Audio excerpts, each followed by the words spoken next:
This movie, Wolf Children, Ami and Yuki, wasn't just telling a story, it somehow made me live it. What an emotional roller coaster. I genuinely can't believe it took me 15 years to finally watch this movie.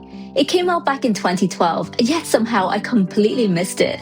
Why did nobody tell me it was this good? Maybe because whenever people talk about anime movies, we immediately think of Studio Ghibli. But honestly, even though this isn't a Ghibli film, I think this deserves way more attention alongside to some of the greatest anime movies. In this video, I want to tell you about this anime movie called Wolf Children, Ami and Yuki. It's a modern classic that I think some newer anime fans may have missed. This movie didn't just tell a story about Hana and her half-wolf children, Ami and Yuki, but it quietly made me experience the exact same emotions as they did.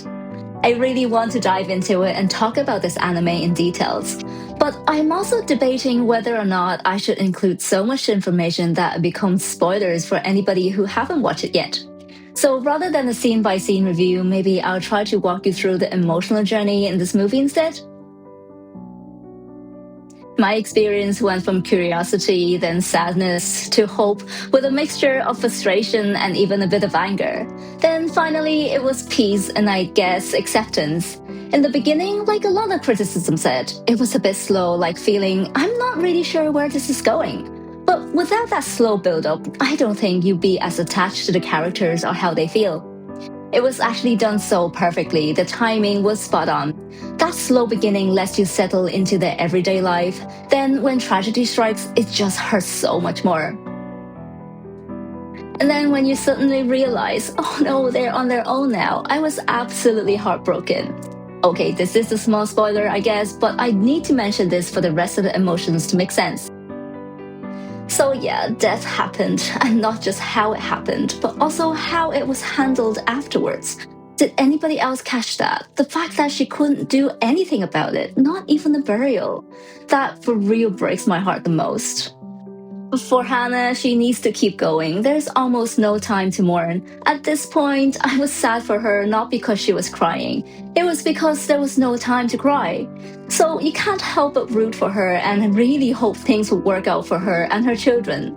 Raising children is not easy, and being a single parent is hard.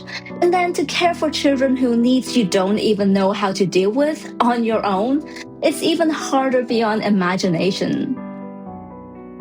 A part of me also felt frustrated with the children though. It's already so hard for Hana, so why are these kids not listening and helping their mother already? Watching the children push back against Hana actually kinda annoyed me. But then comes a big realization. Hana is raising children who belong in two different worlds. Through this whole journey, like Hana, you finally find peace and understanding of the children's rebellion, their growth, and the need to live their own lives. Watching this movie now gave an entirely different meaning because Hana is a single parent helping children learning about their two backgrounds, while only truly understanding one of those worlds herself.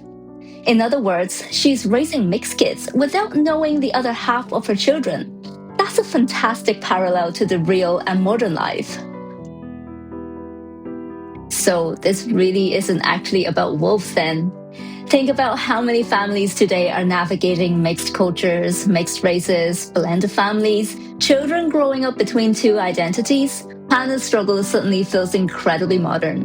The wolves are just metaphor, right? This movie really isn't about wolves, not about a fantasy world. It's about people trying to understand who they are, and that's real world. That's something almost everyone experiences. To think this movie actually came out back in 2012, but somehow it feels incredibly relevant today. It is actually so ahead of its time, isn't it? My biggest revelation though, it has to be with Ami. Initially, I was angry, like, he's just a kid, his mother is protecting him and trying her best. Why does he feel so ungrateful? But by the end of the movie, I thought to myself, actually, he isn't abandoning his family.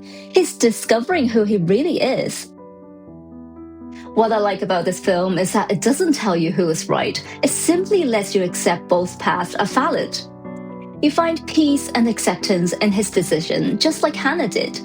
At first, I thought it was just a movie about raising children, but it isn't. It's about a mother growing alongside her children. Every stage, every problem, she's figuring out for the first time too. She's learning about the other part of her children as much as they are. This is such a lovely message from this film. Parents spend years protecting their children, then one day the greatest act of love becomes letting them choosing their own path.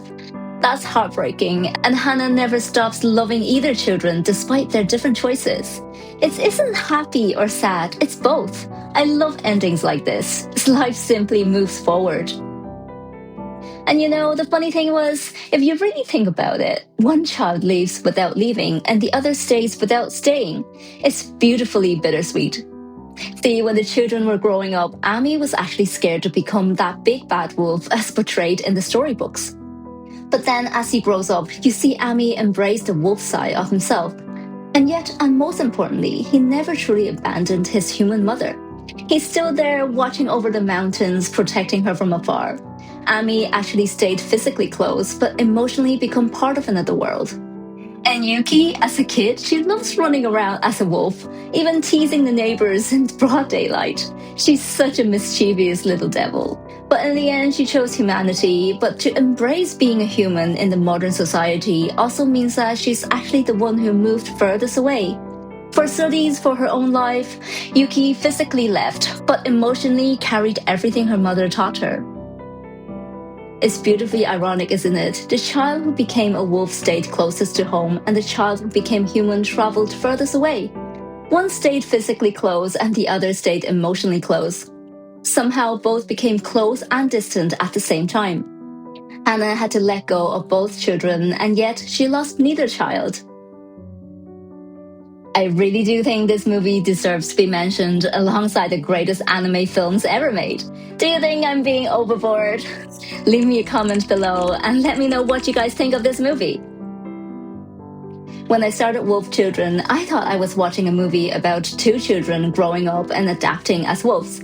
But I think the true hero of this movie is actually Hana. I was watching her grow up as a mother too. By the end, I wasn't even thinking about wolves. I wasn't thinking about a fantasy world. I was thinking about just how incredibly difficult to be a parent. Whether your child chooses the life you imagined for them or chooses something completely different, sometimes loving them means letting them become who they want to be. Subscribe and leave me a comment below. Tell me, have you experienced any anime or movies like this? If you somehow missed Wolf Children, don't make the same mistake as I did. Go and watch it now. By the end of the movie, your emotional journey mirrored Hannah's. I think that's what makes Wolf Children so special. It doesn't just show you the story of Hana or Ami or Yuki's life. It quietly invites you to experience it alongside them. That's what makes this movie such a masterpiece. And that's what makes it stay with you long after the credits roll.